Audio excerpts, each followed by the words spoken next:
Larga experiencia, una larga trayectoria sobreviviendo situaciones difíciles,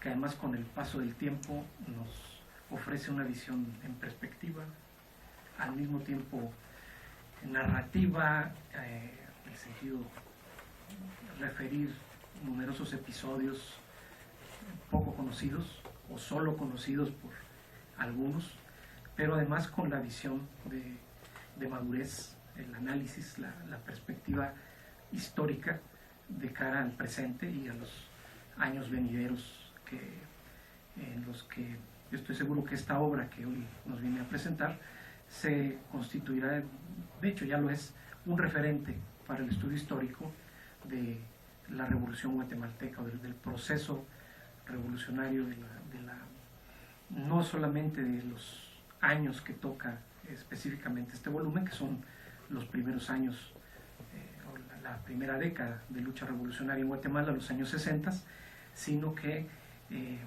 para la comprensión de los procesos posteriores, desde luego que esto es también una obra de referencia que todos los interesados en el estudio de los procesos revolucionarios centroamericanos y de Guatemala en particular, pues tenemos como referente directo, como uno de los aportes más recientes, novedosos para el conocimiento del tema. El proyecto México ante el conflicto centroamericano, 1976-1996, una perspectiva histórica del Centro de Investigaciones sobre América Latina y el Caribe, interesado en el conocimiento de los procesos revolucionarios centroamericanos, pues ha impulsado la presentación de este libro, aunque debo decir que esto es fundamentalmente, y por eso estamos muy agradecidos, iniciativa del propio autor, que con toda generosidad pues ha deseado compartir con el público universitario mexicano la aparición de este trabajo. Bueno, sin más, porque ya estamos un poquito avanzados en el tiempo, cedemos la palabra al maestro Fabián Campos para que nos haga una presentación formal. Muchas gracias. Buenas tardes. Primero que nada quisiera agradecer la presencia de todos ustedes y mandarle un saludo a aquellos que están siguiendo la transmisión vía internet. Además, agradecer al comandante Pablo Monsanto el que haya pensado en la UNAM y en el CIALC para presentar su libro en México. Es un acontecimiento muy importante para la universidad que uno de los principales actores del proceso revolucionario guatemalteco dé a conocer su obra ante la comunidad universitaria en el centro especializado en la región, donde se trabaja por la construcción de conocimiento crítico sobre y para nuestra América. Finalmente, agradecer al doctor Adalberto Santana, director de este centro, así como a los funcionarios y trabajadores que hacen posible la realización del evento. Entrando un poco en materia, ¿por qué es importante la obra Somos los Jóvenes Rebeldes? Serán 5 los aspectos que yo pondré a su consideración para dimensionar su importancia. Primeramente, el hecho de que es una obra que viene a completar el conocimiento de un momento en el proceso revolucionario guatemalteco, sin el cual no se pueden entender los 36 años de guerra en ese país. Poco se ha escrito sobre los años 60 en Guatemala, pero es mucho más reducida la bibliografía sobre la lucha armada en la Sierra de las Minas. Es además, a diferencia de otras publicaciones testimoniales, una obra que tiene un gran trabajo hemerográfico, lo que le permite al autor relacionar la memoria con las fechas y llevarnos por un casi día a día en la vida guerrillera del Frente Edgar Ibarra. Este solo hecho hace del libro una excelente obra para entender y casi vivir con los jóvenes rebeldes la cotidianeidad de la lucha armada, desmitificándola, volviéndola humana, logrando regresarle la carne, la vida, a aquellos jóvenes que se lanzaron a las armas en el afán de lograr transformar las estructuras de un sistema económico, social y político injusto. Por otro lado, la acuciosidad de las fechas permite al autor situar momentos fundamentales en la lucha guerrillera en la montaña, con los acontecimientos políticos en la ciudad y el mundo, haciendo un juego de relaciones entre lo local, lo nacional y lo internacional. El mejor ejemplo de esto se refleja en la situación de la candidatura de Julio César Méndez Montenegro. Pablo Monsanto inicia exponiendo las posiciones del Partido Guatemalteco del Trabajo y del grupo de guatemaltecos que se encontraban en ese momento en Cuba, respecto a si las FARC tenían o no que apoyar la candidatura y cómo, una vez aprobado el apoyo, los combatientes guerrilleros pasaron a hacer propaganda electoral armada. Cosas que se conocen y ya han sido escritas, pero el aporte del libro es que nos narra profusamente tanto las posiciones de los guerrilleros en armas como de la población, y cómo, una vez que Méndez Montenegro gana la presidencia, la población de la zona en la que operaba la guerrilla ve como que ha triunfado la causa guerrillera, dejándonos ver el desconcierto que se da entre guerrilleros y población cuando el mando afirma que se continúa en la lucha armada y que el gobierno no es revolucionario. Son estos 6 meses cruciales en la historia de Guatemala y para el movimiento revolucionario, para los cuales hoy tenemos, gracias a Somos los Jóvenes Rebeldes, más elementos para entender y problematizar este periodo. Y como este ejemplo, hay muchos más durante el libro. El segundo elemento a destacar es que es un testimonio sui generis, por varias razones. Como el mismo autor reconoce, no son exclusivamente sus recuerdos, sino que retomó los escritos de 2 combatientes históricos de la GEI, así como que pidió a otros más revisar y complementar la información que estaba escribiendo. En ese sentido, no es el testimonio de Pablo Monsanto, sino de varios de los combatientes del Frente Guerrillero Edgar Ibarra, analizados y escritos desde la visión del autor. Otra razón que hace sui generis es que no es un testimonio escrito por un autor omnipresente, sino que la información que vierte en el libro es, cuando es el protagonista el propio autor, llena de sus recuerdos y posiciones personales.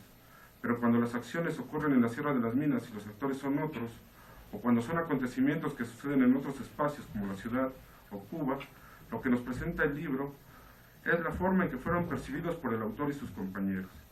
Esto es muy interesante, primeramente porque es un testimonio más abarcativo, que llega a rayar en ser una historia de la GEI, con la riqueza de lo subjetivo y con apuntes de análisis histórico de lo que tales hechos representaron en su momento y lo que significan ya a la luz de los años.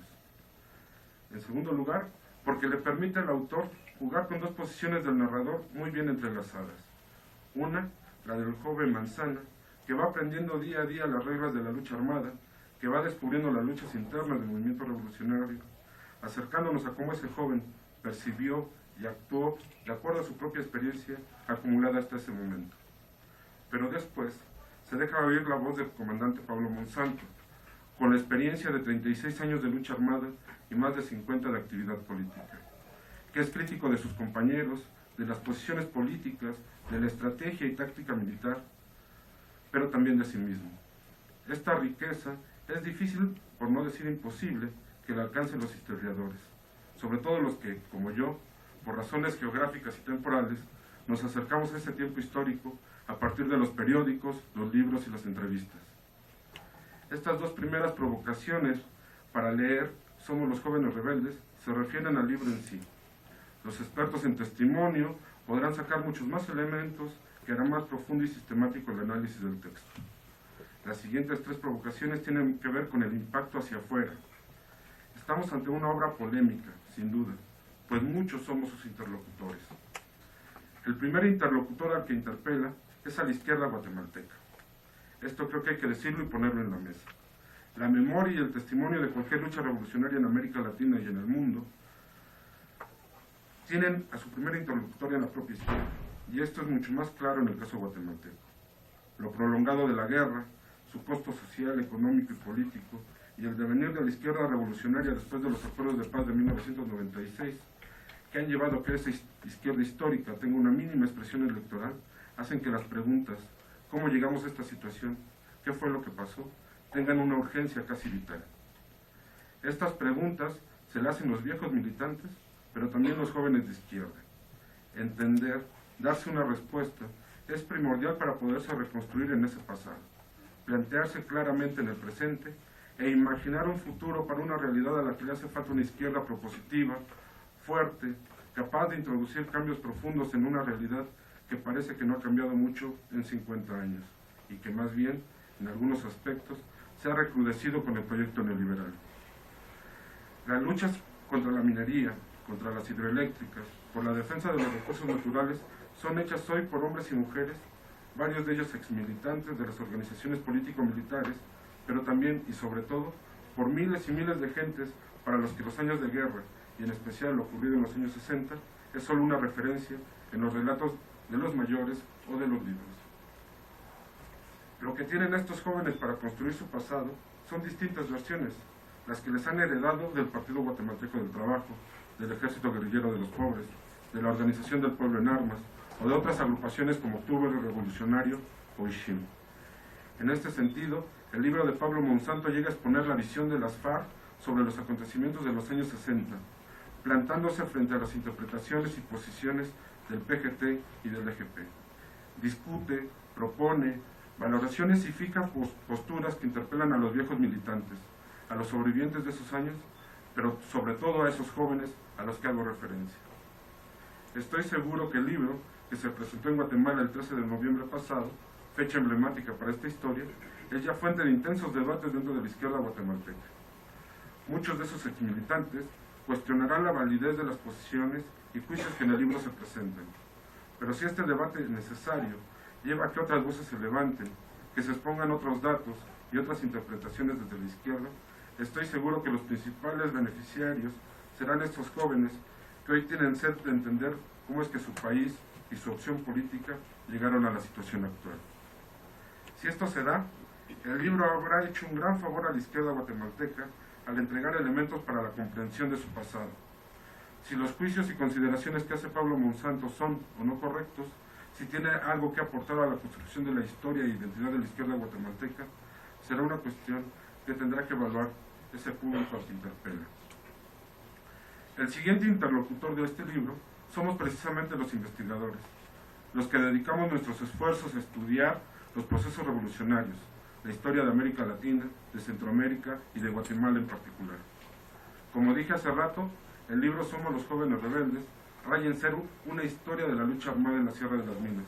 Es una historia del Frente Guerrillero Edgar Ibarra, por las características que ya mencioné y que resumo en tener un gran trabajo de investigación hemerográfica, por tener citas bastante largas de documentos de las FARC, por insertar las posiciones de las otras fuerzas que las constituían, sobre todo el PGT y de lo que años después sería el EGP, y por incluir las versiones de otros combatientes y no ser exclusivamente los recuerdos de Pablo Monsanto. Sin embargo, su objetivo no es ser un trabajo académico, por las reglas que esto impone y que en algunos casos le restaría parte de la riqueza que contiene. Como investigador de esos procesos, no puedo dejar de señalar que me hubiera gustado encontrarme con las referencias a pie de página. Extrañé que hiciera más explícito los libros testimoniales o académicos y los documentos con los que está debatiendo. Pero eso sería pedir que me hicieran el trabajo, ¿o no? Pero esos elementos están ahí y nos obligan a profundizar en nuestro conocimiento del proceso y de sus fuentes, para poder abarcar las profundidades y sutilezas de lo que plantea Somos los Jóvenes Rebeldes. Ese es el primer reto que nos lanza Pablo Monsanto en su libro. El segundo reto es más complicado. El libro, como ya he dicho, es casi una historia de la G, pero aunque hace referencias a la lucha en los otros frentes, a la ciudad, a Cuba, al papel intervencionista de Estados Unidos, no es la historia de las Fuerzas Armadas Rebeldes, ni es la historia de la lucha político-militar de los años 60 en Guatemala, ni de la historia general de Guatemala en esos años. Lo que el libro nos aporta es una detallada narración de lo que ocurrió en la Sierra de las Minas, el destacamento guerrillero más importante, pero no el único. Nos propone acercarnos a cómo se veían desde ese espacio los acontecimientos que ocurrieron en otros lugares y cómo reaccionaron los combatientes de la GEI ante ellos. Y nos propone la lectura que de esa situación hizo y hace uno de los actores destacados de esos años. Como investigadores, tenemos el reto de contraponer esa versión con la de los otros participantes, complementar la información que nos da sobre lo ocurrido en otros frentes, complejizar las relaciones existentes entre la ciudad y la guerrilla, entre los distintos frentes de lucha, entre lo que pasaba, citando al autor, en el teatro real de la guerra, con lo que acontecía a nivel nacional pero también a nivel centroamericano, con el papel de la Cuba revolucionaria, con el de los guatemaltecos que se encontraban en esa isla, con las complejas relaciones políticas dentro de la derecha guatemalteca y de sus relaciones con Estados Unidos. En fin, muchos elementos de los que el autor nos da pistas, pero que los investigadores tenemos que tener claras para poder llevar a cabo nuestros análisis. El reto lanzado por Pablo Monsanto está ahí. Ahora los académicos guatemaltecos y aquellos que nos interesamos en la historia tenemos que recoger el reto con los aportes que nos hace este libro. El tercer interlocutor, y con esto concluyo, es la derecha guatemalteca. El libro Somos los jóvenes rebeldes se presentó al público guatemalteco en una coyuntura muy particular. Luego de años de lucha por llevar a juicio al genocida de Efraín Ríos Montt, y al decirle genocida, estoy solamente retomando el veredicto judicial al respecto, introdujo en Guatemala una dinámica muy especial. La derecha guatemalteca intensificó una pelea en los medios masivos de comunicación y en los tribunales por impedir que se juzgara a Ríos Montt, pero sobre todo al ejército y al gobierno guatemalteco, por los crímenes de guerra cometidos durante 36 largos años en contra de la población bajo el pretexto de la lucha contra insurgentes. Al mismo tiempo que la derecha guatemalteca daba esta lucha, se intensificó la presión para que fueran enjuiciados muchos exmilitantes de las organizaciones político-militares y se implementó una campaña de linchamiento social en los medios masivos de comunicación, sobre todo a partir de los pasquines de Abemilgua. Ante esa situación, muchos de los exmilitantes, que poco a poco habían empezado a contar su historia, empezaron a cuidar sus declaraciones ante el riesgo de ser enjuiciados. Más allá de si las denuncias son fundadas, de si proceden judicialmente o no, de la interpretación jurídica de los acuerdos de paz al respecto, esta embestida hizo callar o moderar a muchos de los exmilitantes, creando una atmósfera de miedo ante una posible embestida represiva. De manera paradójica, mientras el grueso de la sociedad guatemalteca era testigo mediante la prensa, radio y televisión de desgarradores testimonios de víctimas que desnudaron el carácter represivo e inhumano de las prácticas del ejército y gobierno guatemalteco en el área Ixil, y se abría la posibilidad de un debate nacional en torno al pasado, buena parte de la izquierda, aquella que podría haber aportado los más valiosos elementos de juicio para que la sociedad se enfrentara y comprendiera su pasado, se retrajo. A los pasquines de Abemilgua se suman los libros en los que los militares se posicionan frente a la historia, tratando de legitimar sus acciones y pretendiendo hegemonizar la interpretación histórica. Hace unas semanas estuve en Guatemala y me impresionó mucho el número de libros escritos por militares sobre la guerra que han sido editados durante los últimos meses. Aún con la variedad en su calidad, tenemos que reconocer que tienen por lo general información y documentación que está directamente ligada con los archivos militares de la contrainsurgencia.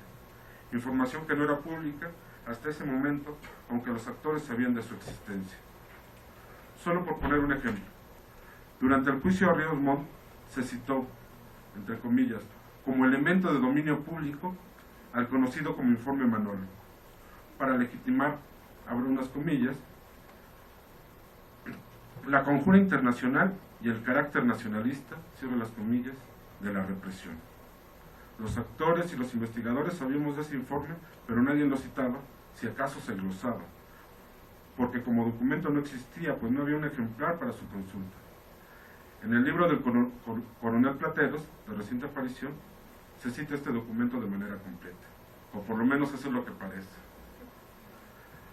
Lo que tenemos entonces es una profusión de libros de militares que tratan de hegemonizar el aspecto impreso de la memoria para hegemonizar la historia mediante la reproducción de su versión, apoyada en documentos de la inteligencia militar contrainsurgente hasta ahora desconocidos. Y están avanzando en este objetivo. Y esto es comprobable cuando sabemos que los libros de los militares están entre los más vendidos en Guatemala. Ante este panorama, ¿qué era lo que teníamos de parte de la izquierda o de la academia que pudiera debatir o cuestionar dicha posición? El tomo de la lucha armada de la colección de la Facultad Latinoamericana de Ciencias Sociales, donde escribieron académicos de izquierda, progresistas, ligados de una u otra manera al proceso revolucionario, ya sea mediante participación directa o mediante vínculos familiares, y otro libro, el del doctor Torres Rivas, quien continúa produciendo análisis sobre la realidad centroamericana y guatemalteca. Dos libros apenas que tocan directamente el proceso revolucionario de los años 60 desde una postura de izquierda progresista, frente a por lo menos media docena de libros de la derecha. En ese escenario es que fue presentado el libro de Pablo Monsanto, Somos los jóvenes rebeldes. Es en ese sentido un libro para debatir, para hacer la disputa por la memoria y la historia, para presentar frente en la batalla por las ideas, como la define el comandante Fidel Castro. Indudablemente que el libro discute con esta versión de derecha que quiere volverse hegemónica, y lo hace, creo que sin proponérselo, pues su elaboración fue anterior, con esas herramientas que ya mencioné: gran trabajo de investigación hemerográfica, citando largamente documentos de las FARC, etc. En este sentido, es un testimonio que disputa muy bien los argumentos de las razones de la lucha armada en Guatemala, que expone los logros y limitaciones de esa etapa de la lucha, de la organización y de los hombres que la conformaban, y que con ello logra evidenciar el carácter terrorista de las acciones del ejército de Guatemala en contra de su población en el oriente del país.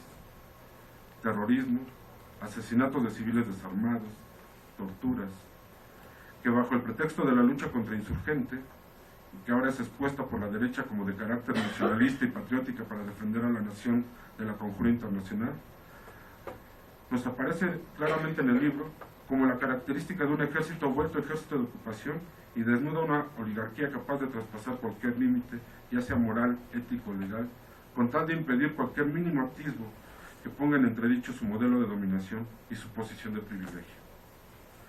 Por ello creo, el libro Somos los jóvenes rebeldes cumple un papel importante para el actual debate guatemalteco, al posicionar a una parte de la izquierda ante la andanada de la derecha, al volverse un acicate para que más testimonios, más libros académicos discutan desde la izquierda la historia de la lucha armada, para una mejor comprensión de su propia historia y para debatirle desde una posición de fuerza la pretendida hegemonía de la derecha.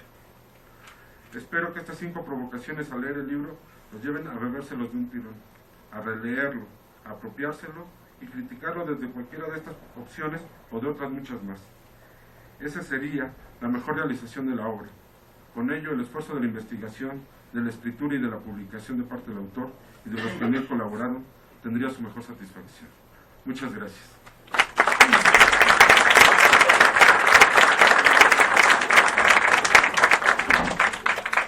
Muchas gracias, Fabián.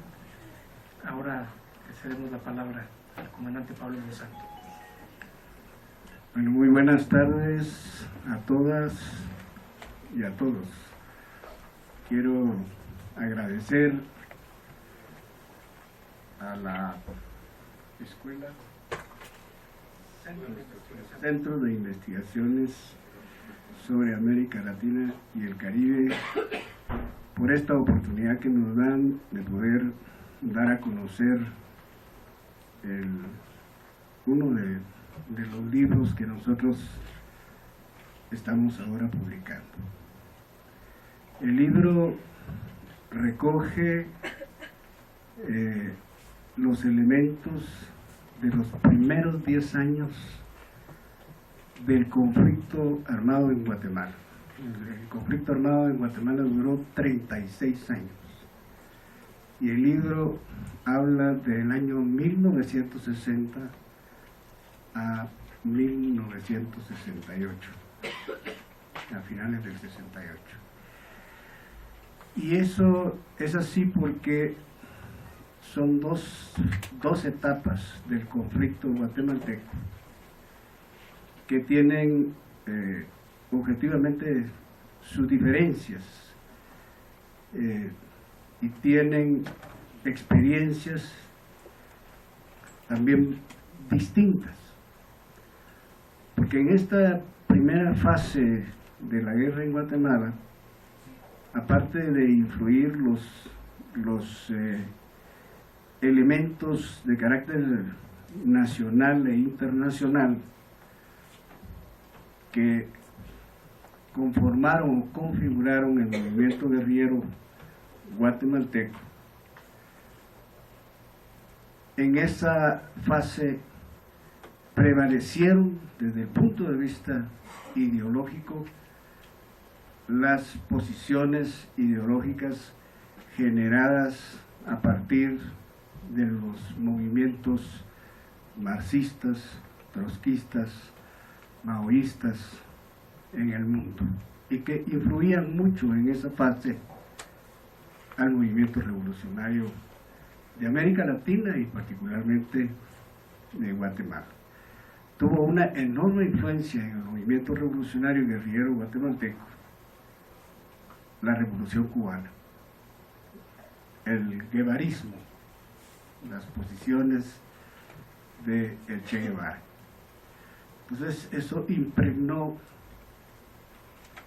todo ese proceso, principalmente en la primera fase del desarrollo de la lucha revolucionaria guerrillera en Guatemala. Y es curioso porque la lucha armada y la lucha guerrillera guatemalteca se originó en los cuarteles del ejército de Guatemala. O sea, fue el levantamiento precisamente militar el 13 de noviembre de 1960 lo que encendió la llama de la lucha armada en Guatemala. Aunque el Partido Comunista Guatemalteco, el Partido Guatemalteco del Trabajo, en su tercer congreso, en el año 60, había definido ya como línea de acción principal para el movimiento revolucionario guatemalteco la lucha armada. Pero, sin embargo, el partido no había todavía puesto en práctica ninguna estrategia y ninguna forma organizativa que realmente le diera concreción a los acuerdos del tercer congreso del partido. Fue hasta el surgimiento del movimiento armado de los militares que se sublevaron por dos razones fundamentales. Una, porque el territorio guatemalteco fue utilizado para entrenar y preparar desde el territorio de Guatemala las tropas que invadieron Cuba en Bahía de Cochinas, y desde Guatemala salieron los aviones B-26 que bombardearon Cuba durante ese conflicto y que el pueblo cubano heroicamente derrotó en menos de 72 horas. Entonces, este ejército de Guatemala, principalmente la oficialidad joven, los oficiales jóvenes que ya habían sido enviados a las escuelas en Panamá y en los Estados Unidos a prepararse en guerra de guerrillas y guerra contra guerrillera. O sea, usted ve que estos jefes militares que se levantaron en armas en contra del régimen de esa época tenían grados de subteniente, grados de teniente, de mayores y de coroneles, algunos de ellos, pero ya la mayoría de ellos habían sido instruidos en las tácticas de guerra de guerrillas y de contraguerrilla y de contrainsurgencia por parte de los Estados Unidos, preparando los ejércitos centroamericanos y de América Latina para hacerle frente a aquellos movimientos que surgieran a partir del triunfo de la Revolución Cubana y por la influencia que la Revolución Cubana tuvo en toda América Latina. Por esa razón es que estos militares, al ser aplastada la sublevación, inmediatamente ellos se organizan como fuerzas guerrilleras, es decir, adoptan una forma de guerra que obviamente es la que se adoptó por parte del movimiento revolucionario y se identificaba con la lucha de populares que en ese momento se estaban desarrollando en Guatemala. Guatemala recién había salido de un periodo muy duro, muy doloroso, en los años 60. En el año 1954 fue derrocada la Revolución de Octubre, derrocado el gobierno de Arbenz, el gobierno democrático de Arbenz, y se instaló un sistema y un estado represivo desde esa época hasta la fecha. el eje principal de control del poder del Estado en Guatemala es el terror. La contrarrevolución implantó el terror inmediatamente en Guatemala después de que fue derrocado Arbenz. Y durante todo eso está presente durante toda esta historia de los últimos 55 años en Guatemala. Entonces, claro, esa primera fase tiene, de desarrollo guerrillero, tiene esas características. Es obvio, y en el mismo libro nosotros lo decimos, cuando nosotros nos organizamos en la juventud, yo era parte de la Juventud Comunista, y en las organizaciones estudiantiles nos organizamos para luchar contra el régimen, y luchábamos en las calles y nos enfrentábamos al ejército, nos enfrentábamos a la policía con piedras, con palos, y ellos nos combatían, nos reprimían con balas y con torturas. Empezaron desde esa época en Guatemala a desaparecer los presos políticos. Hay que tomar en cuenta que durante todo este conflicto, los únicos presos políticos que hubo fueron asesinados. Guatemala durante todo el conflicto armado no tuvo presos políticos, porque todo aquel que caía en manos de la derecha, en manos del régimen, era, además de torturado, eran asesinados.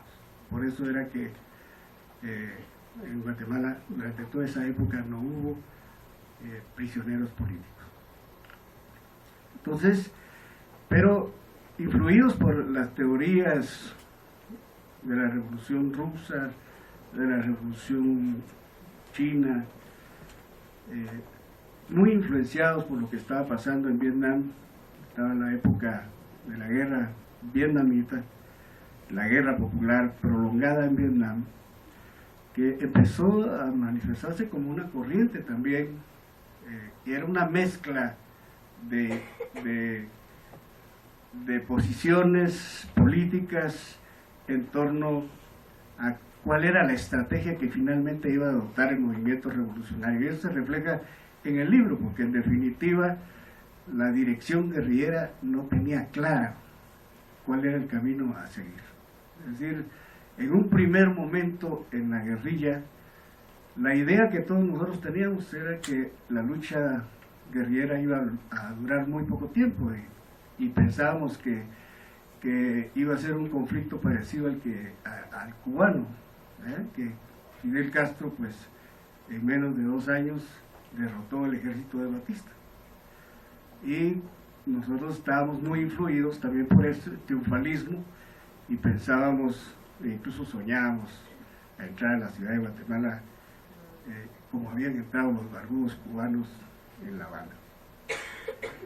Pero claro, eso con el paso del tiempo se fue desvaneciendo esa idea, y fuimos tomando conciencia que el conflicto en Guatemala definitivamente tenía otras características, porque la contrarrevolución en Guatemala tuvo un impacto demasiado fuerte, muy, muy grande.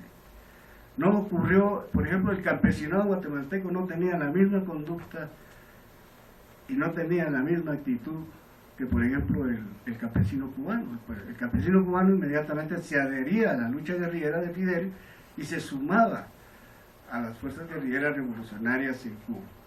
En Guatemala, cuando nosotros iniciamos la lucha guerrillera en la Sierra de las Minas y empezábamos a hablar con los campesinos, en primer lugar nos veían con mucha desconfianza, con poca credibilidad. Y lo primero que nos decían era, bueno, los vamos a apoyar, pero no vayan a hacer lo mismo que hicieron en el 54, que los revolucionarios, en vez de combatir y defender la revolución, se fueron al exilio. Es decir, se fueron a las embajadas, se asilaron, muchos de ellos vinieron para México, y otros se fueron para Argentina y otros países de América del Sur. Y las organizaciones campesinas de la época revolucionaria fueron objeto de una represión brutal. Todos los agraristas fueron perseguidos y muchos de ellos fueron asesinados. Entonces, el impacto de la contrarrevolución, el nivel de frustración y desmoralización que existía en las masas en el campo guatemalteco, a pesar de ser revolucionarios, tenían una enorme desconfianza hacia la dirección del movimiento revolucionario. Y ese era un elemento importante. El otro elemento importante es que en esa primera fase del desarrollo del movimiento guerrillero, del movimiento revolucionario guatemalteco, no se toma en cuenta la participación de los indígenas guatemaltecos como fuerza principal, componente de las fuerzas de la revolución.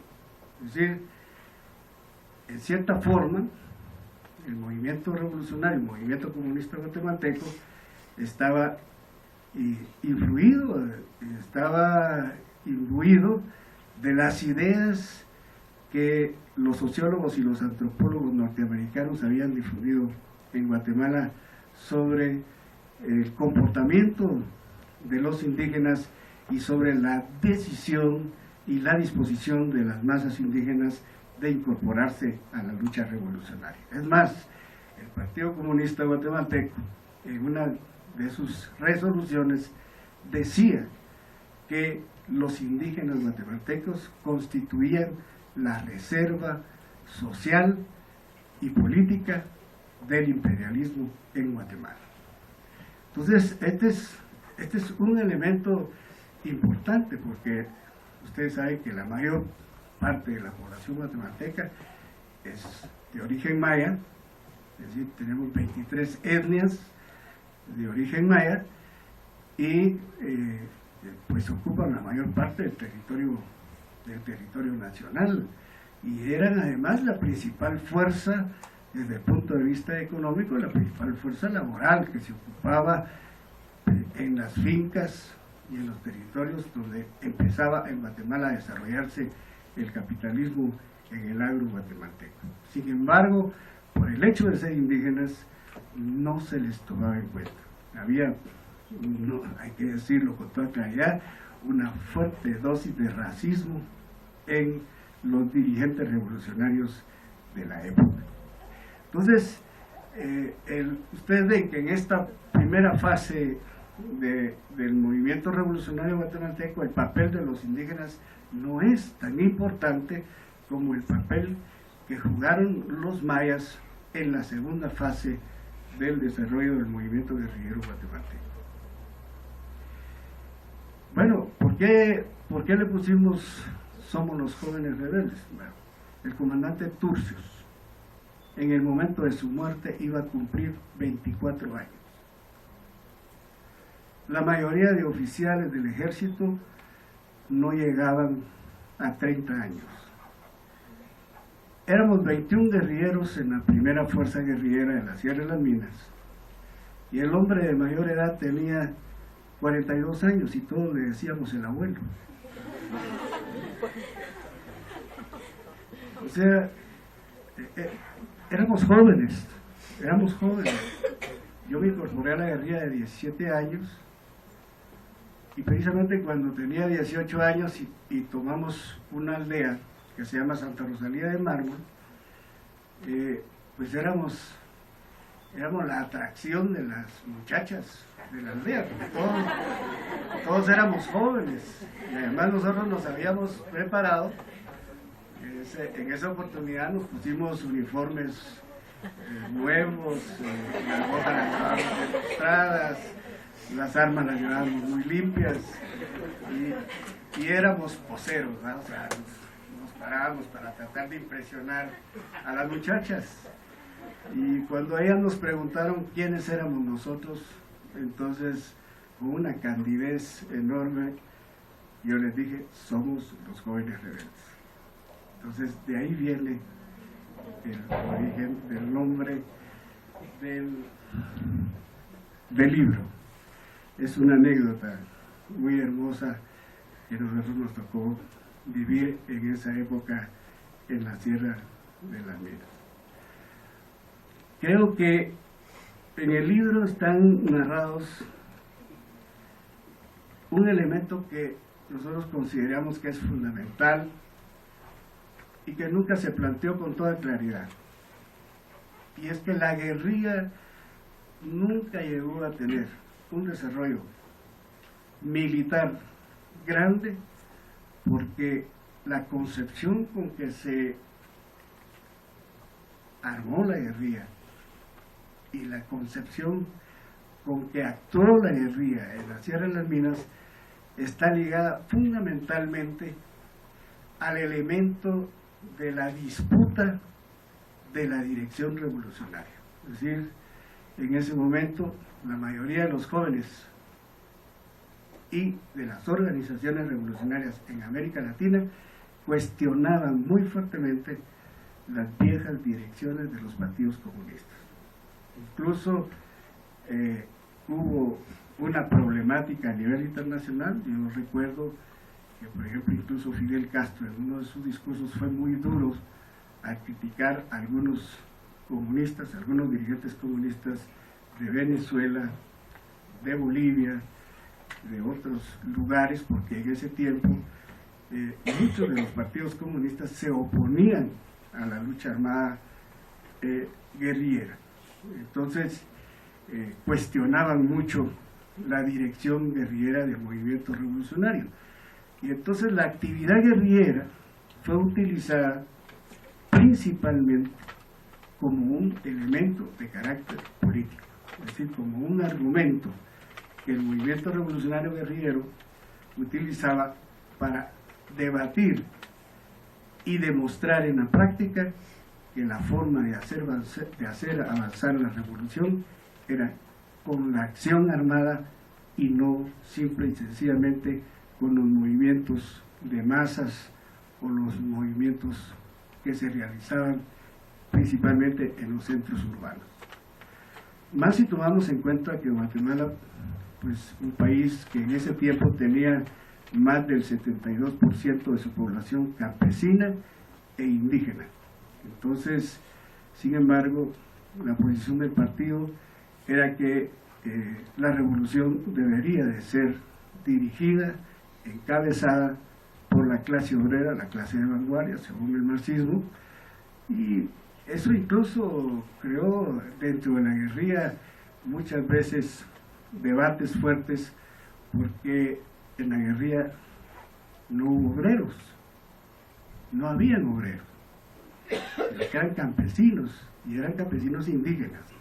Entonces ellos decían, bueno, pues ustedes hablan que los dirigentes de esta revolución, que la clase dirigente es la clase obrera, pero ¿dónde está la clase obrera si no está aquí?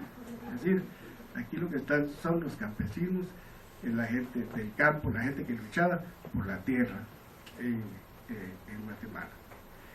Entonces, esos eran elementos que influían en ese momento, en esa etapa, en la lucha guerrillera guatemalteca. Y por otro lado, que el papel fundamental en el sentido de empujar o echar adelante la acción militar, la acción armada en las ciudades, era la juventud, eran los jóvenes. Jóvenes de las universidades, principalmente la Universidad de San Carlos de Guatemala, que fue brutalmente reprimida después, y los jóvenes de secundaria. De ahí salieron las principales unidades armadas de las Fuerzas Armadas Rebeldes de aquella época, que desarrollaron una actividad intensa en los centros urbanos de Guatemala. Eran el estudiantado, eran los jóvenes, eran los que echaban para adelante la lucha revolucionaria en contra del régimen que en ese momento ya era un régimen militar, porque a partir del año 63, a través de un golpe de Estado, pues el ejército de Guatemala se convirtió en el instrumento principal del poder del Estado guatemalteco. De modo que los jóvenes no solo tomaban las calles en manifestaciones, se enfrentaban a la policía, se enfrentaban a las fuerzas represivas, sino también eran los jóvenes los que integraban los comandos urbanos y realizaban las operaciones en contra de las fuerzas represivas del Estado. Creo que un movimiento de jóvenes, era un movimiento de muchachos que habían recibido la influencia de la Revolución de Octubre, conocían de los logros de esa revolución y cómo la contrarrevolución había conculcado y había roto con todo ese pasado de la primavera democrática en Guatemala. La idea fundamental de la mayoría de los jóvenes en Guatemala era reconquistar el poder para instalar de nuevo un gobierno democrático y revolucionario, y por supuesto ya influido por las ideas guevaristas, la instalación en Guatemala y la construcción en Guatemala de un régimen socialista. Eso era lo que pensábamos los jóvenes en Guatemala, y sobre esa base es que participamos en esas luchas en la que tuvo un costo enorme. Y Guatemala sufrió un conflicto en el que hubo más de 200.000 muertos, más de 1 millón de desplazados internos y más de 250.000 refugiados fuera del país. Es el costo de ese conflicto. Y el ejército y las fuerzas represivas, en esa primera parte, en esa primera fase que yo relato en el libro, la contrainsurgencia fue organizada con el partido de la contrarrevolución, que en Guatemala se conocía como el Movimiento de Liberación Nacional, que fue el movimiento que derrocó a Jacobo Arbenz Guzmán, liderado por Mario Sandoval Alarcón, era un anticomunista convencido, ideológico, era partidario completo de las políticas fascistas en el mundo, y principalmente de los Estados Unidos, y ellos fueron los que empezaron a organizar junto con el ejército la contrainsurgencia en Guatemala. O sea, fueron la derecha extrema organizada a través de este partido que participó directamente en las acciones de contrainsurgencia en Guatemala.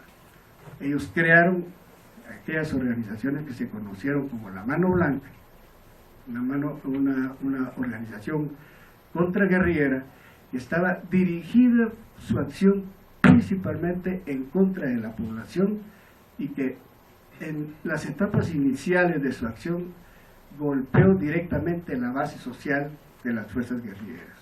Es decir, ellos ubicaban los dirigentes de las diferentes estructuras de la base guerrillera, pintaban una mano blanca en la puerta y le dejaban una nota diciendo que si no se entregaban al ejército de Guatemala en términos de 8 días, iban a ser fusilados por parte de ellos.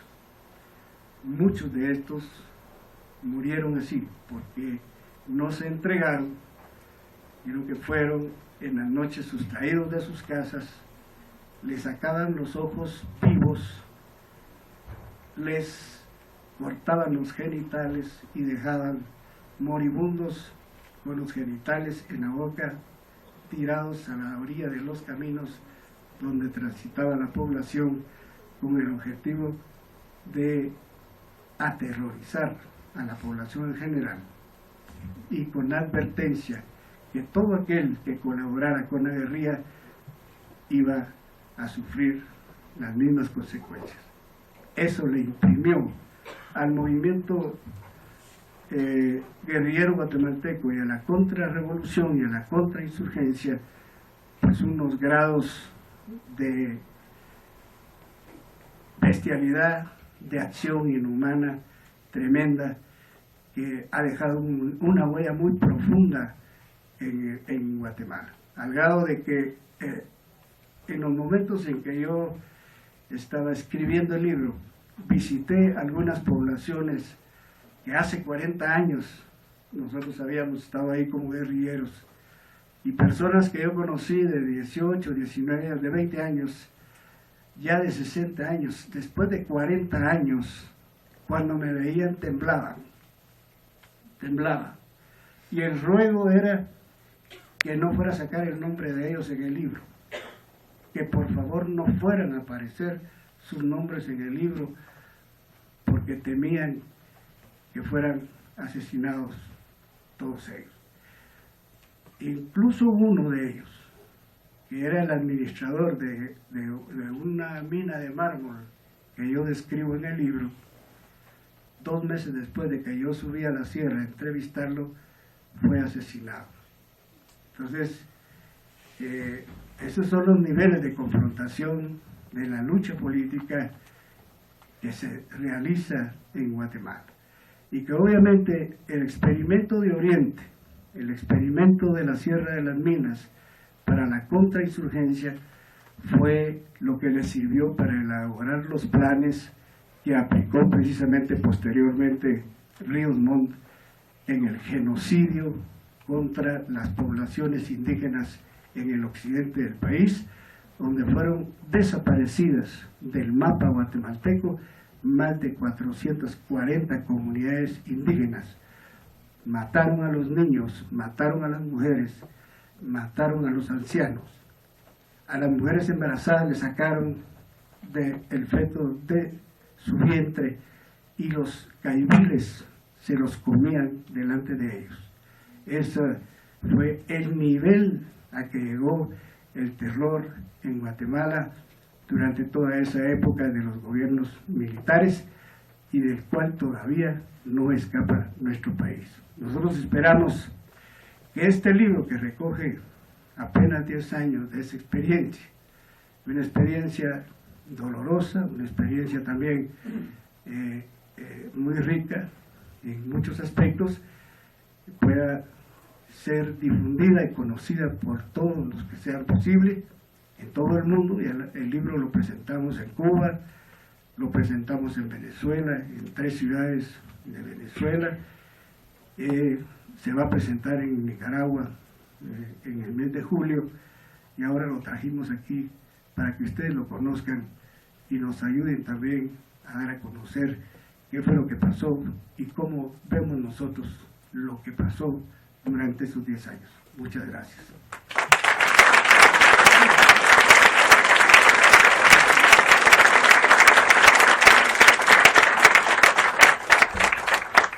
Muchas gracias, comandante Pablo Monsanto. Tenemos poco de tiempo para algunas preguntas, comentarios del público. Por favor, si fueran precisas y breves, mucho mejor. Adelante. Bueno, voy a hacer lo más breve que se pueda. Yo tengo a mi familia en Canadá. El esposo de mi hermana es del ejército de Colombia y fue refugiado en Canadá porque combatía a las FARC.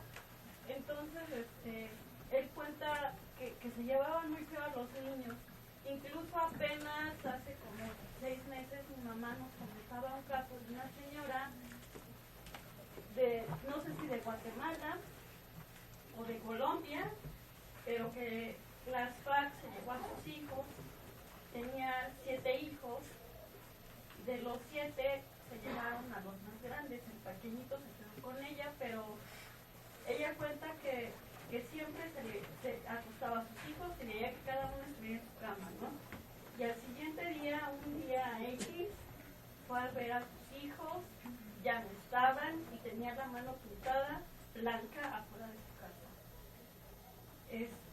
Fue a buscar a sus hijos y un militar le dijo que ya no fuera a buscar a sus hijos, que se olvidara de ellos, y a partir de ahí se fueron llevando a sus hijos. Entonces ella decide con su esposo irse, y el señor se iba a quedar ahí por cualquier cosa. Torturan al señor, casi lo matan. Afortunadamente o desafortunadamente el señor sobrevivió, pero como una señora le comentaba que habían matado, que le habían puesto una golpiza horrible al señor, ella pensó que se había muerto su esposo, y entonces la señora pues decidió ya no regresar a su lugar de origen. Total que ya no regresó, y entonces pocos años después una señora le comentó que pidiera refugio político, que sí se podía, que se fuera, porque si no le iban a terminar matando, porque ya le empezaban a buscar. Entonces ella cuenta que se fue a Canadá, y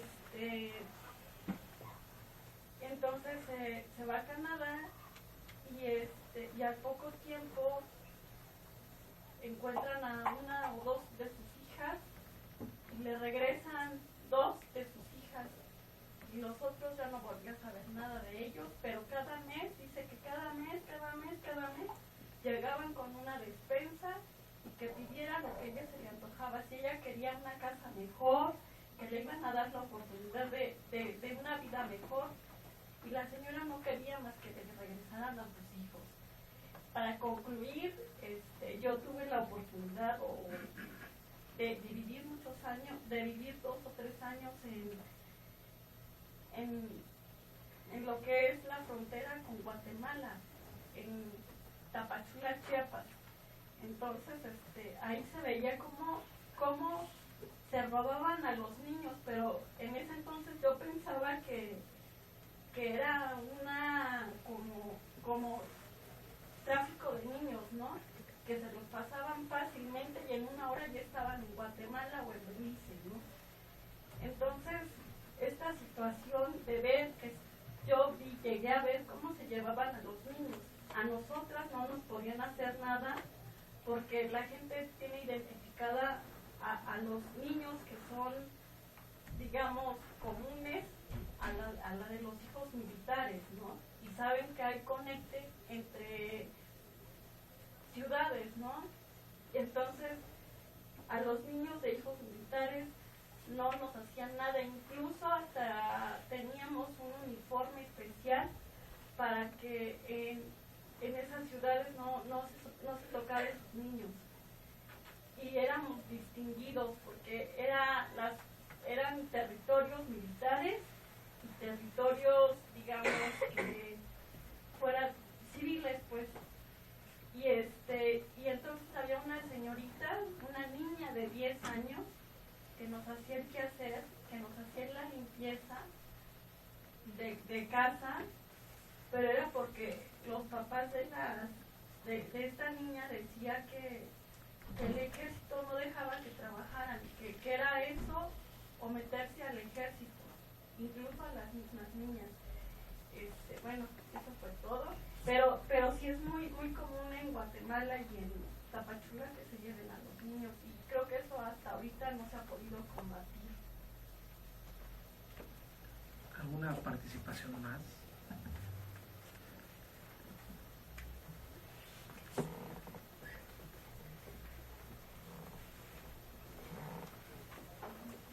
Sí, bueno, tenía un par de dudas que quería que me respondieran. Justo por lo que comentaba de la estrategia guerrillera, que era ya no confiar en el movimiento de masas, sino tratar de, por el modo armado, por el movimiento armado, tomar directamente el poder y instalar un régimen socialista. Inspirados, claro, inspirados en la Revolución Cubana, ¿no? Como se venía dando. Y también cuando se refiere a las ideas de la Revolución Rusa, ¿de qué periodo estamos hablando? ¿No? ¿De los primeros años de la Revolución Rusa o del periodo de burocratización de esta?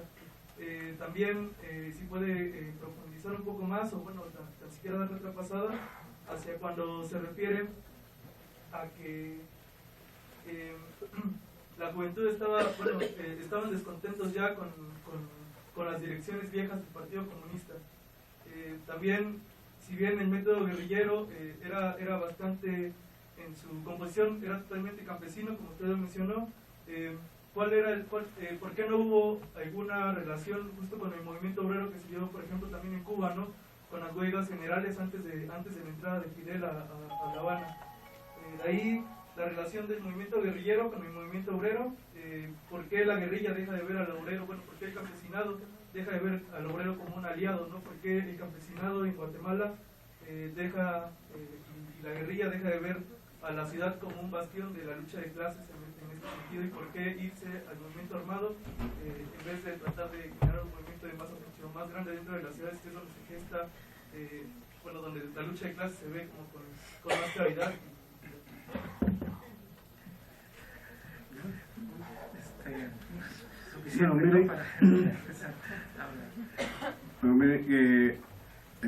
El libro trata nada más los primeros 10 años de la lucha guerrillera en Guatemala, pero en Guatemala el conflicto duró 36 años.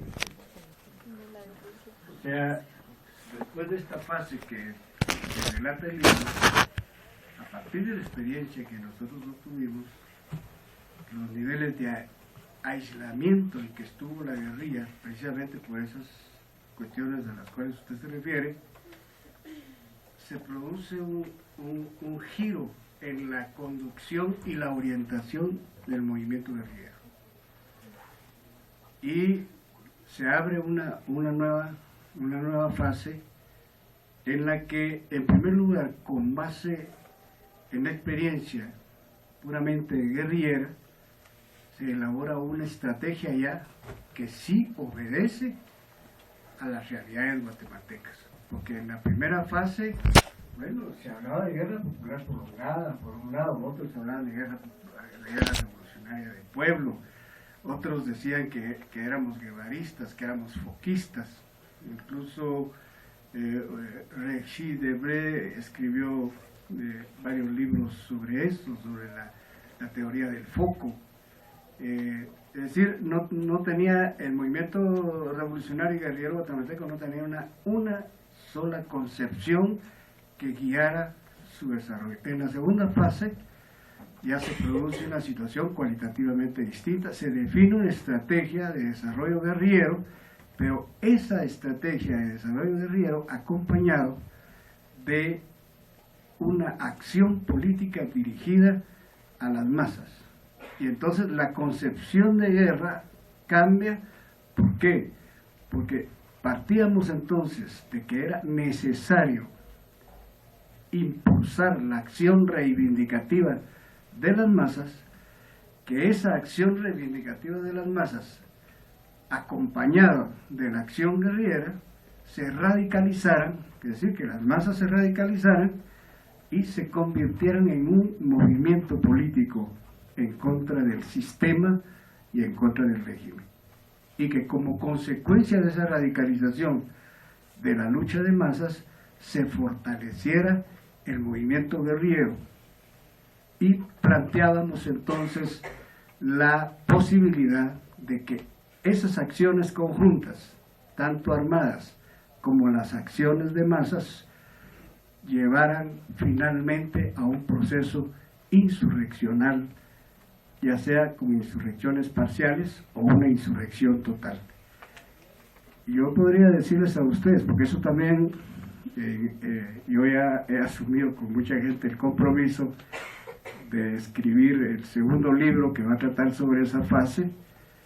Incluso les decía yo, mi abuelita siempre decía, si Dios me da licencia, lo voy a hacer. Entonces, si tengo tiempo para hacerlo, voy a escribir esa otra parte donde sí ya se da una interrelación, una coordinación entre el movimiento de masas, el movimiento estudiantil, el movimiento obrero. Incluso en esa etapa es que las Fuerzas Armadas Rebeldes en particular logra arrebatarle el control de las principales centrales obreras que habían en Guatemala a la democracia cristiana, porque no era el Partido Comunista el que controlaba las principales centrales obreras en Guatemala era la democracia cristiana, que mandó a formar sus cuadros a Alemania, a Venezuela, a República Dominicana, a donde habían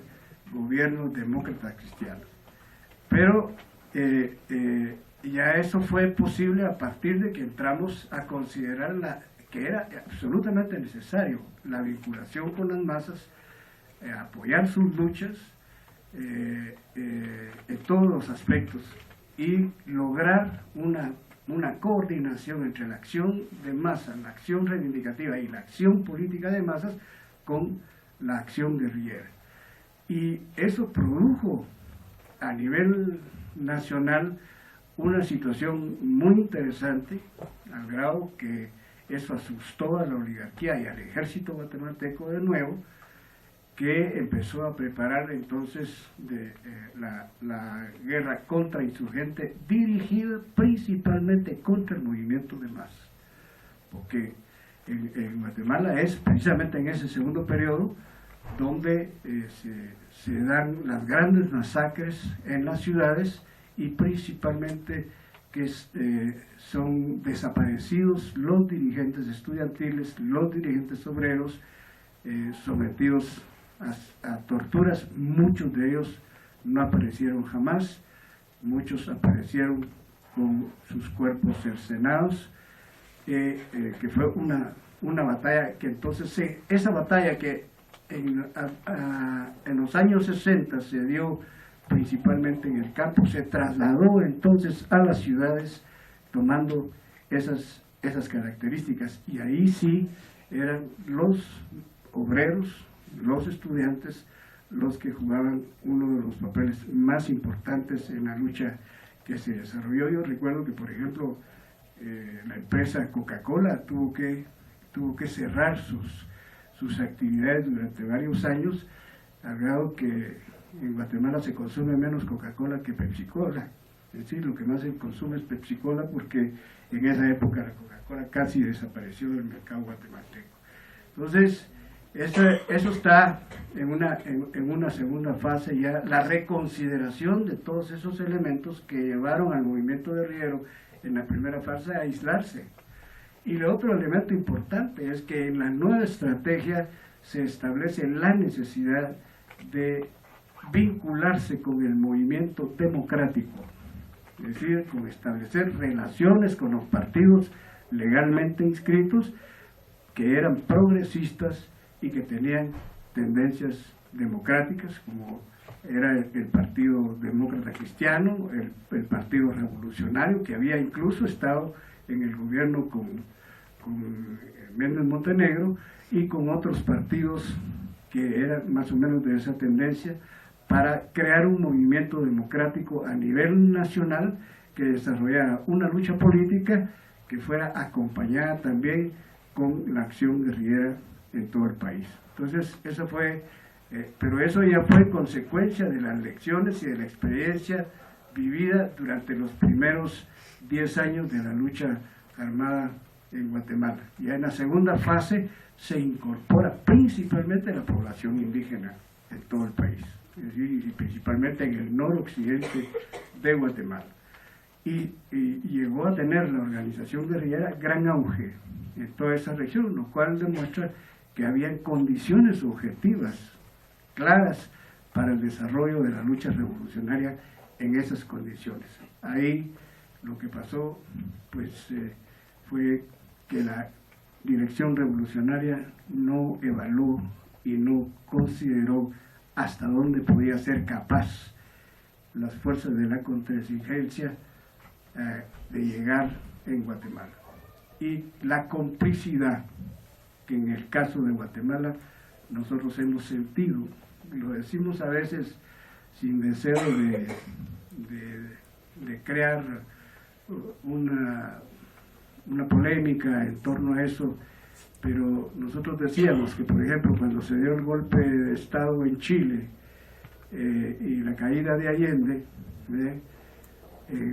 hubo una represión brutal en Chile, pero la represión brutal que hubo en Chile, con la cantidad de muertos que no tiene comparación con los de Guatemala, los niveles de denuncia y de rechazo y de protesta a nivel internacional por lo que sucedió en Chile no tiene ninguna comparación con lo que se hizo por el pueblo de Guatemala.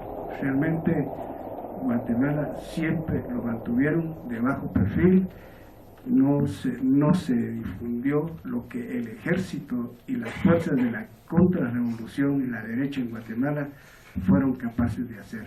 El plan del ejército de Guatemala en ese momento era que si los guatemaltecos éramos 7 millones, si para pacificar Guatemala había que matar 1 millón, lo iban a hacer.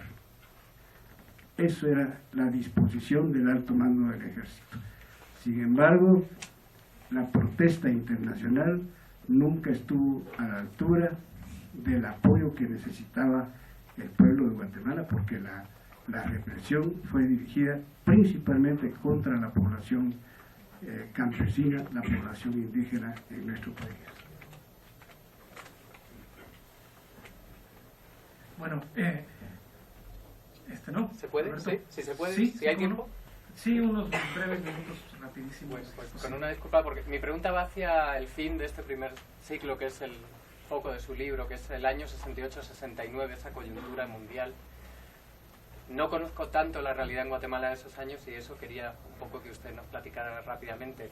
En otros países, en El Salvador en concreto, 68-69 son años clave y están dentro de toda la coyuntura de la revitalización del movimiento estudiantil.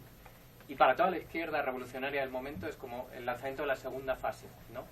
Todo el apoyo que va a haber en las universidades. Gracias. Quería saber, en el caso de Guatemala, ¿el estudiantado cumplirá ese papel en esta segunda oleada que inicia en el 70-71, desde el 68-69, toda esa masa de estudiantes, o digamos, tiene características propias en el caso guatemalteco? Bueno, en Guatemala, principalmente el estudiantado universitario, en esa etapa jugó un papel muy combativo, muy revolucionario. La universidad fue sometida a una represión brutal. A casi todos los catedráticos y directores de facultades en Guatemala que eran señalados como de izquierda, los que no lograron salir del país, en su mayoría para México, fueron asesinados en las calles guatemaltecas. Es decir, los ametrallaban todos los días morían catedráticos universitarios y dirigentes estudiantiles en las ciudades de Guatemala. Aquí veo yo que hay algunos compañeros de esa época que estaban en la universidad y que son testigos de lo que se vivió en esa época en Guatemala. Así que el espíritu de lucha manifestado por los estudiantes en aquella época, desafortunadamente en esta etapa el estudiantado guatemalteco no se manifiesta de la misma manera en que lo hizo en esa época. Y por un lado, porque han surgido también universidades privadas, algunas de ellas ya con una orientación más a favor de las políticas neoliberales, de manera que han neutralizado el espíritu de lucha de la juventud en Guatemala. La última pregunta, aquí tenemos a don Jesús. No, es algo que pudiera ser una aclaración, quizá, no estoy muy seguro, pero pareciera ser que en una de las preguntas se hacía alusión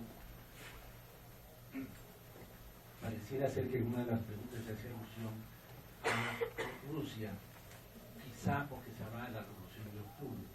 Quizá valdría la pena decir que cuando se habla de la Revolución de Octubre para Guatemala es justamente la revolución que se da en Guatemala y no se está haciendo alusión a la Revolución Rusa, porque quizá pudiera haber alguna confusión en alguien que quizá no conociera lo que fue la Revolución de Octubre en Guatemala.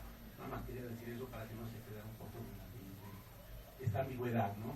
Pero agradezco a Pablo Monsanto. Tal vez para ampliar un poquito más lo que está diciendo aquí el compañero amigo, es que en Guatemala recuerden ustedes que el movimiento guerrillero militar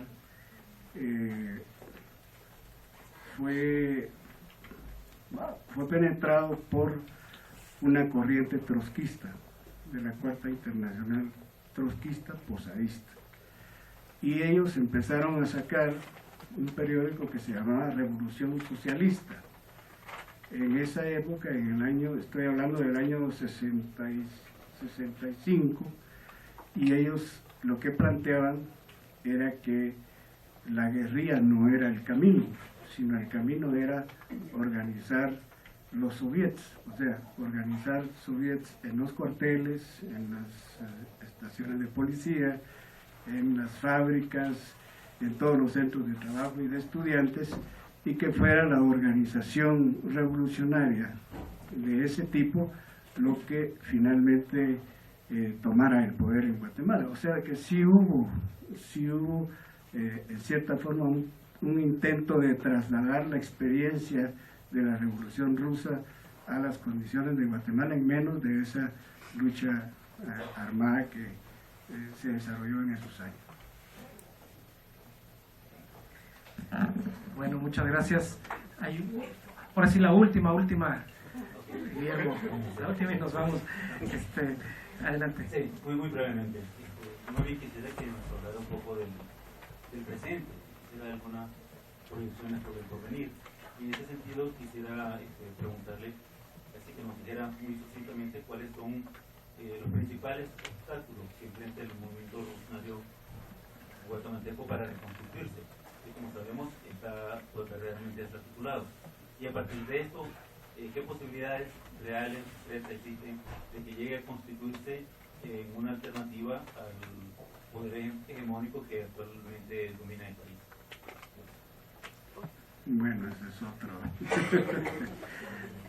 Pero antes yo quisiera donar estos ejemplares aquí estos libros al centro de investigación.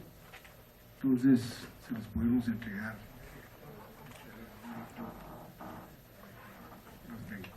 Oye, yo creo que, miren, realmente el movimiento revolucionario guatemalteco está muy debilitado, muy debilitado, y en los procesos electorales que ha participado ha ido de más a menos.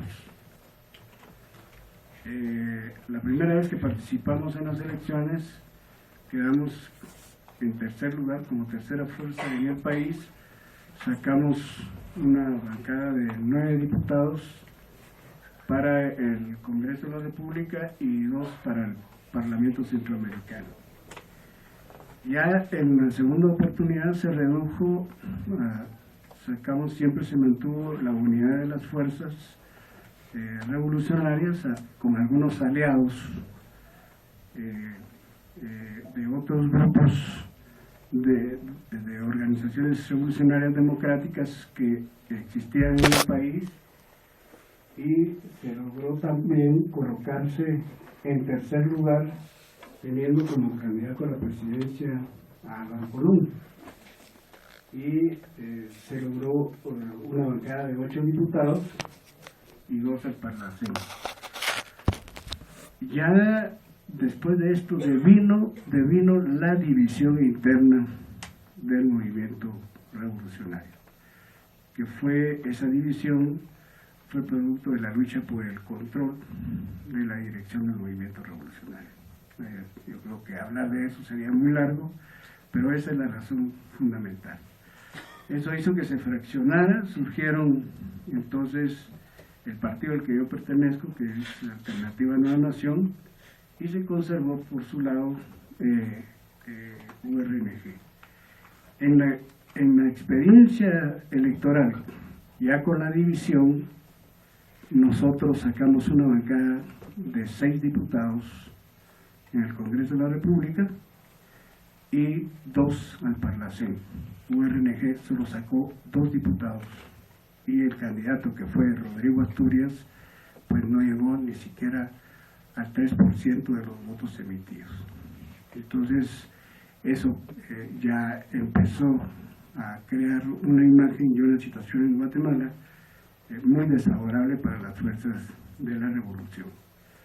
La división y la fragmentación ha sido el principal elemento que ha llevado al debilitamiento. En el último intento que hicimos, creando un frente amplio con 3 partidos principalmente, que fue WINAC. WINAC es un partido indígena formado por Rigoberta Menchú, URNG y nosotros formamos el Frente Amplio. Rigoberta Menchú fue candidata a la presidencia y no llegó ni siquiera al 2,5% de los votos emitidos. Este fue un nuevo golpe, ¿por qué? Porque uno de los elementos que precisamente se esgrimían para que Rigoberta fuera la candidata a la presidencia era que, como en Guatemala la población indígena pasa del 55%, y siendo ella una personalidad conocida nacional e internacionalmente, pues se pensó que sí, por lo menos si no ganaba las elecciones y la presidencia, sacara un porcentaje de votos que sí permitiera una bancada importante en el Congreso de la República. Sin embargo, el Frente Amplio solo sacó un diputado, entonces, que también es indígena, que es Amílcar Popo, es un indígena quechí, es el único diputado del Frente Amplio en Guatemala.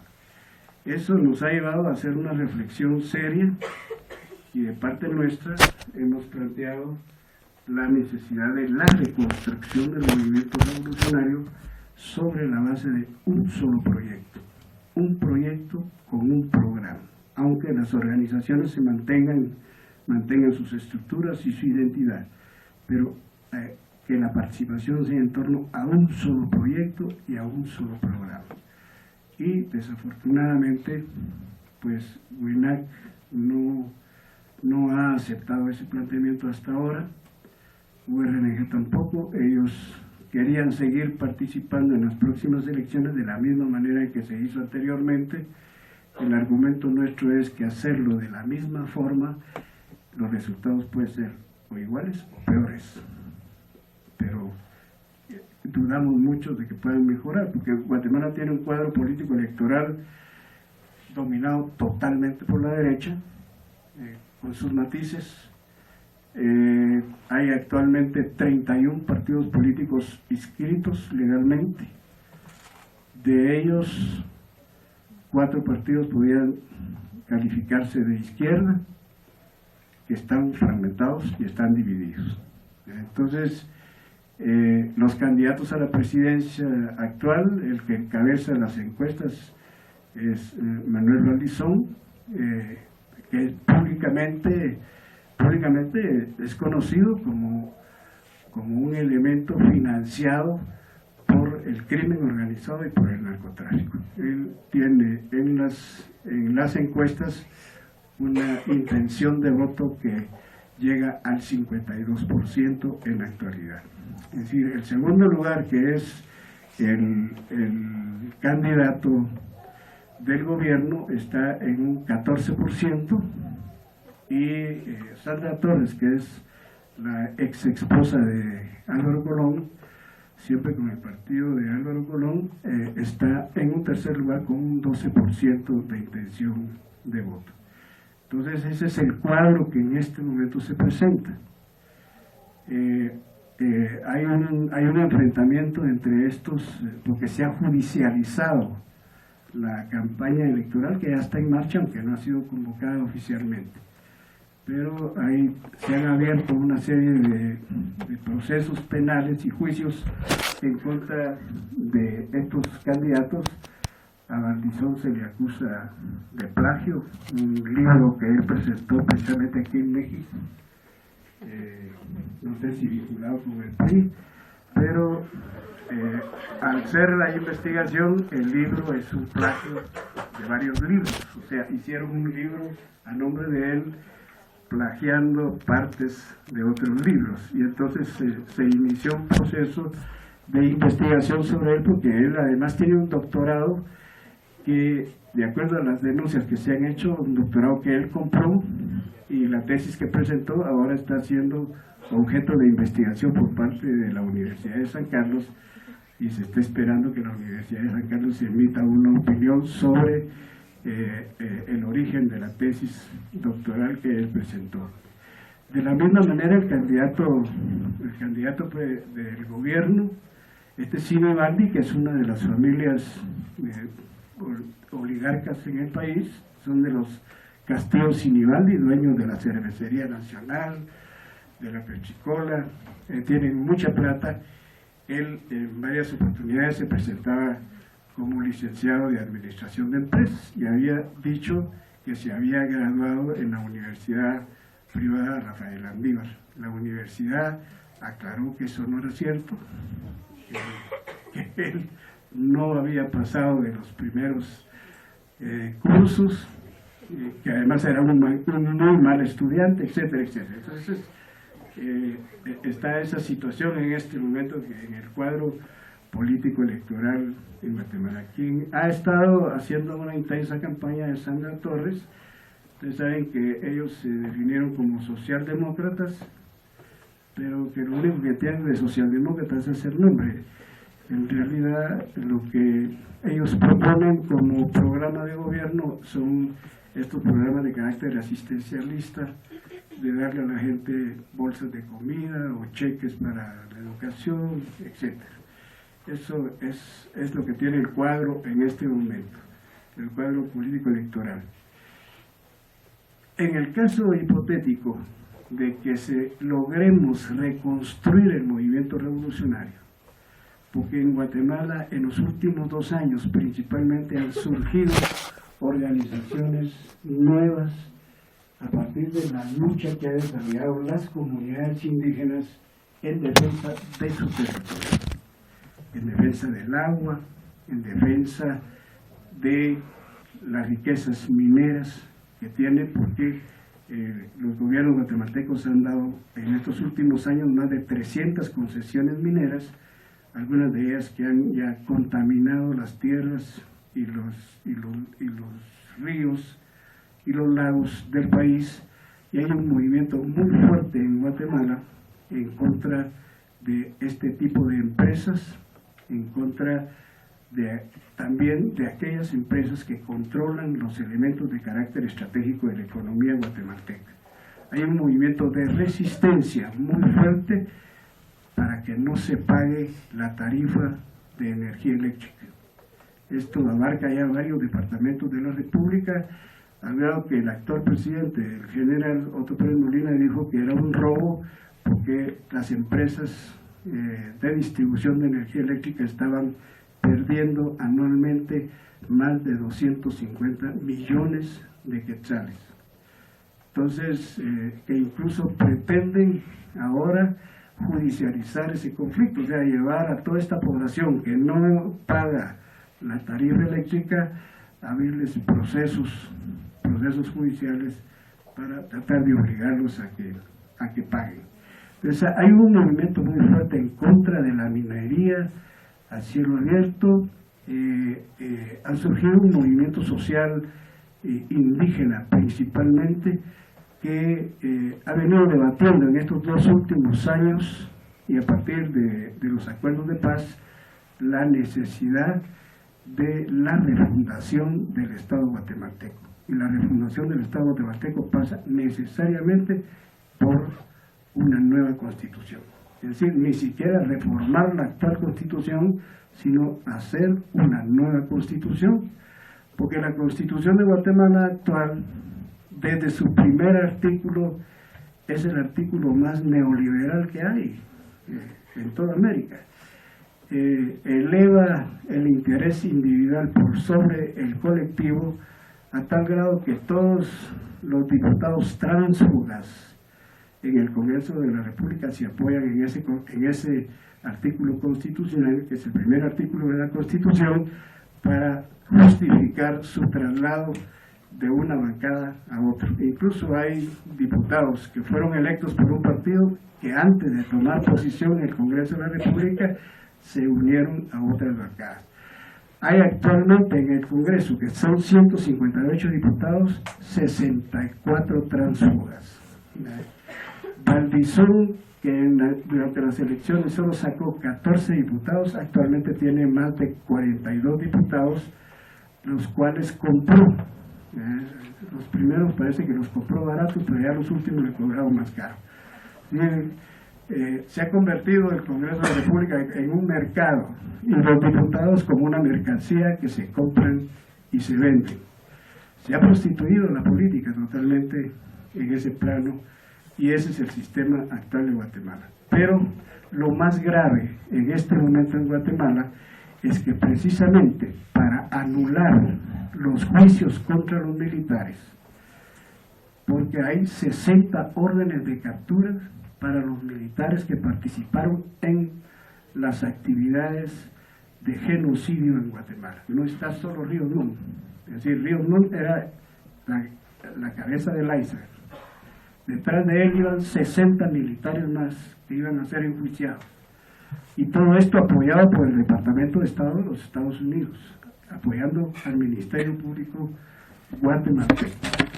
Esto, la oligarquía guatemalteca recurrió a la Corte de Constitucionalidad y han convertido a la Corte de Constitucionalidad en el principal instrumento del control del Estado. Fue la Corte de Constitucionalidad la que anuló el juicio a Ríos Montt y suspendió la condena. Y de la misma manera ahora han intentado reducir el tiempo que le corresponde estar a la jefa del Ministerio Público, que es la licenciada Claudia Paz y Paz, que es la que ha venido trabajando en torno a estos juicios en contra de los militares y que también ha empezado una campaña a través del Ministerio Público de investigación de los altos niveles de corrupción que hay en todas las instituciones del Estado guatemalteco. En ese plano es que se está desarrollando en este momento la lucha política y que se está dando ya la campaña electoral. Y dentro de ese marco nosotros estamos intentando reconstruir el movimiento revolucionario guatemalteco. Muchas gracias, comandante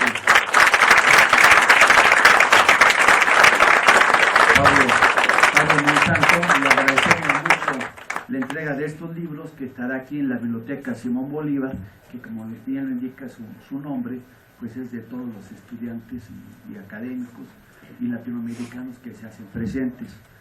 Por este agradecimiento de estar con nosotros, también le recordamos, son varias las cosas que había que recordar en este momento, que casualmente hoy se dio hace 50 años el golpe de Estado en Brasil y todavía hay muchos compañeros, familiares de los presos políticos que fueron masacrados por la dictadura, que todavía después de estar en unos gobiernos progresistas en Brasil no han todavía sido juzgados los asesinos de los presos desaparecidos, ¿sí?, en el Brasil. Y también hay una cuestión reconfortante por parte de nuestra universidad. Hace poco me tocó proponer al Consejo Universitario que la doctora Rigoberta Menchú fuera reconocida como profesora extraordinaria en nuestra universidad y particularmente en este centro. Y así usted también tiene la presencia aquí en nuestro centro, que siempre estará abierta a las mejores causas de América Latina y de Guatemala en lo particular.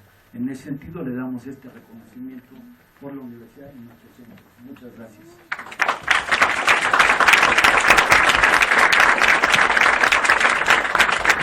Bien, pues gracias por ahorita hablar ya más personalmente con el comandante.